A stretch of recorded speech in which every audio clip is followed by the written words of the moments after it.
சொல்லக்கூடாதா? என்னையா பகவான் இப்பதான் படியிறக்க போறாரு. இப்பதான் போறாரு பகவான் படியிறக்க போயிட்டாரு. அப்ப எப்ப வருவார் பகவான்? 8 நாள் கழிச்சுதான் வருவார். இப்போதைக்கு பகவான் வரமாட்டார். ஏக்கா நீ மடியில ஒரு பிள்ளை வச்சிருக்கிய, யாரு பிள்ளைக்காரு? அது என் மகன் தான், என் பிள்ளைதான் பார்வதி. உனக்கு 2 பிள்ளைதான் உண்டு. உலகறிய மூத்த மகன் ஆணைய போல ஒருத்தன் அழக, ஆணைய போல ஒருத்தன் அழகா ஒரு பிள்ளை. 2 பேர் தானே உனக்கு உண்டு. இந்த பிள்ளை எப்படி வந்ததுன்னா இது என்ன பிள்ளை? திடீர் பிள்ளை. திடீர் பிள்ளை இல்ல, திடீர் பிள்ளை. ஆக ஏக்கா இந்த பிள்ளைய பார்க்கும் போது எனக்கு கொஞ்சம் விளையாடும் போல இருக்கு. இந்த பிள்ளைய அப்படின்னு என்ன அழகா இருக்கா இந்த பிள்ளைய. அழகு தாயம்னா ஏம்மா நீ உன்னைய பார்த்தா ரிசவரி கோலத்தோட வந்திருக்க. இந்த பிள்ளைய உன்கிட்ட தந்தம்னு சொன்னா என்ன? பிள்ளைக்கு சீர் கட்டிடும். ஆனா நீ குளிச்சு மொழிட்டு வா, என் பிள்ளைய தாரணும். அப்ப இந்த பார்வதி பார்த்தா இப்படி சொன்ன உடனே மாகாளி 8 பேரும் சொன்னா, ஏக்கா குளிச்சு மொழிட்டு வர்றது பெரிய விஷயம் இல்ல. நாம குளிச்சு மொழிட்டு வந்தோம்னா பகவானுக்கு மகுடன் வதை முடித்தது தெரியாம போயிடும்.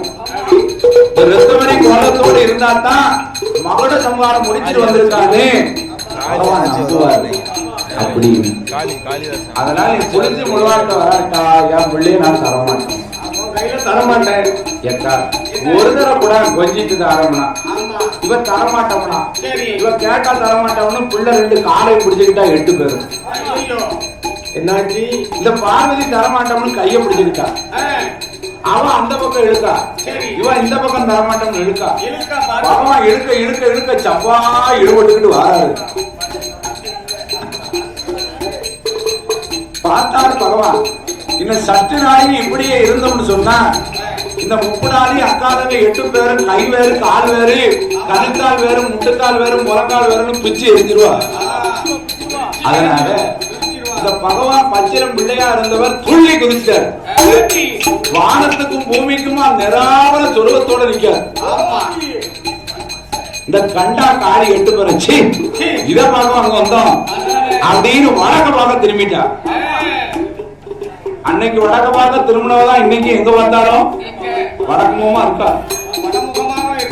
உடனே பார்வதி ஓடி வந்து பகவானுக்கு புளித்த ஒரு ஆடையை போத்தி பகவானுக்கு ஆடை அணிகளில் எல்லாம் அனுபவிக்க பகவான் லேசா அப்படின்னு திரும்பினா. காளி 8 பேரும் தெற்கு முகமா திரும்பினா. பகவானே உங்க விளையாட்டை உங்க குடும்பத்தோட வச்சுக்கிடக்கூடாது.